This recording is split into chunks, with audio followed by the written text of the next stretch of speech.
जरा यहीं आ रही है ना। हाँ जी, तो जो करें आप कौन सा टॉपिक है हमारे पास है? Point slope intercept form.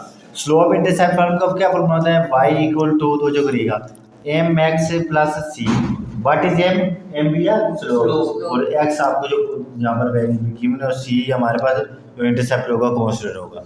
अब इसके लिए ये आपके पास एक मैंने एग्जांपल लिया कि 2x minus 3y plus 5 equal to क्या है? 0। इसके लिए हमने स्लोप इंटरसेप्ट की फॉर्म बनानी है। हमने y को इधर रखा, ये पूरा जाके नेगेटिव हो गया, ये प्लस हो जाके क्या हो गया? माइनस हो गया ना। माइनस माइनस कॉमन ले लिया, ये भी पॉजिटिव हो गया, ये भी क्या हो गया? ये माइनस और ये माइनस आपस में क्या हो गया? कैंसिल हो गए। ये मल्टीप्लाई हो रहा था, इधर आके क्या हो गया?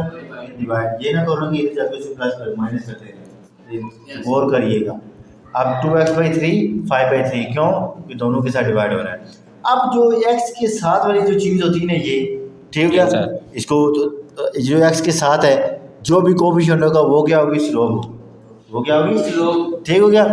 और ये y इंटरसेप्ट जो है ये क्या है? ये लादा सी चीज़ होगा, ये c हमारे पास होगा। ठीक है, आपने लिखना है एज लिखना है, तो आपने जो स्लोप इंटरसेप्ट फॉर्म क्या होती है?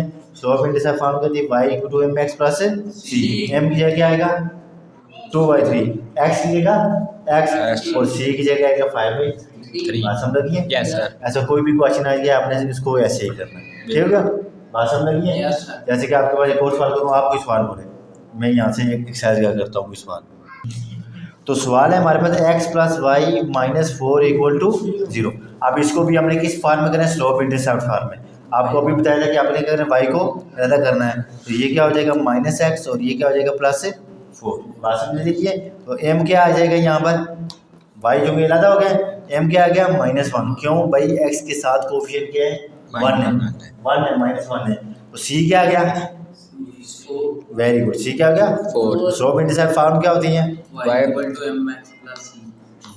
y equal to mx plus c। तो y m की जगह -1, x की जगह x और c की जगह 4। तो हमारे पास आंसर क्या है? -x plus 4। तो यही हमारे पास स्लोप इंटरसेप्ट फॉर्मूला। ठीक है। अब देखिएगा, अब हमने क्या चीज़ मालूम करनी है? अगर आप पेज की तरफ गौर करें तो हमारे पास 5 टॉपिक मुकम्मल हो गए। 5 टॉपिक मुकम्मल हो गए। स्लोप इंटरसेप्ट का अभी क्या बताया था कि सबसे पहले आपने y को अलग करना है, y को अलग करना है। जो x के साथ कोफिशिएंट होगा वो क्या होगी? Slope m। और जो अलग से होगा वो क्या होगा? c। तो आपने बस इक्वेशन में पुट करना है y equal to mx plus c। अब आ गया पॉइंट स्लोप फॉर्म, बहुत इंपॉर्टेंट टॉपिक है, आपने गौर करना है। ये भी आपका 13वां सवाल है सेम 3 का। यही सवाल है, एक ही सवाल दिया गया है, उसके आपने 6 चीज़ें मालूम करनी है। स्लोप इंटरसेप्ट फॉर्म भी, पॉइंट भी, 2 पॉइंट फॉर्म भी, नॉर्मल भी, सिमेट्रिक भी आगे हम करेंगे। हाँ जी, पहला टॉपिक 5वां टॉपिक कंप्लीट हो गया, तो आप छठा कर दें। छठा टॉपिक क्या है? Point slope form. तो पॉइंट स्लोप फॉर्म के अंदर क्या करना है? तवज्जो करिएगा। पॉइंट स्लोप फॉर्म में आपके पास इक्वेशन दी गई है, इसके अंदर क्या करना है कि फार पहले y इक्वल टू क्या करना है? 0। तो x का आंसर करना है। जब x का आंसर आएगा उसको इक्वेशन में पुट करना है, तो किसका लाना है? y का आंसर। ये जो दो आंसर आएंगे वो क्या है? दरअसल वो हमारे पास x1 और y1 2 पॉइंट है जो आप इक्वेशन के अंदर पुट करते हैं। फिर वही आपने पॉइंट स्लोप फॉर्म की इक्वेशन निकालनी है। कौन सी होती है? y माइनस y equal to m into x minus x1। इस वही होनी चाहिए भाई इक्वेशन। बोले फिर बोलो y minus m into x minus x1। ठीक है। अब y क्या है? 0। देखें ये आ गया 0 और ये -4 इक्वल टू 0। और x का आंसर क्या आ गया? ये हो जाके क्या हो गया? प्लस ये x1 क्या आ गया? या x का नाम दे दीजिए, x1 दे। अब क्या बताया था कि x का आंसर क्या करना है? इक्वेशन में पुट करना है, तो किसका आंसर लाना है? y का। पुट इन 1, तो 1 में पुट करें तो ये 1 का नाम दिया है, तो जो करो x की जगह 4, y की जगह y और -4, ये और ये क्या हो गया? 0 हो गया, मतलब y का आंसर क्या आ गया? 0। तो आपके पास जो है y1 आया वो क्या आया? 2 पॉइंट कौन कौन से आए? एक 4 और एक 0। अब बोलो इक्वेशन क्या थी? पॉइंट स्लोप फॉर्म की y minus m into x minus x। ये किसका मैं कर रहा हूँ? पॉइंट स्लोप फॉर्म का कर रहा हूँ या स्लोप इंटरसेप्ट का कर रहा हूँ? पॉइंट्स किसका कर रहा हूँ? ये पॉइंट स्लोप का ये तरीका है, स्लोप इंटरसेप्ट का ये तरीका है। अब देखिएगा y1 क्या दिया गया है यहाँ पर? शाबाश। m क्या दिया गया है? अब m मालूम करें। m नहीं मालूम किया था, सॉरी। m का क्या फॉर्मूला बताया था?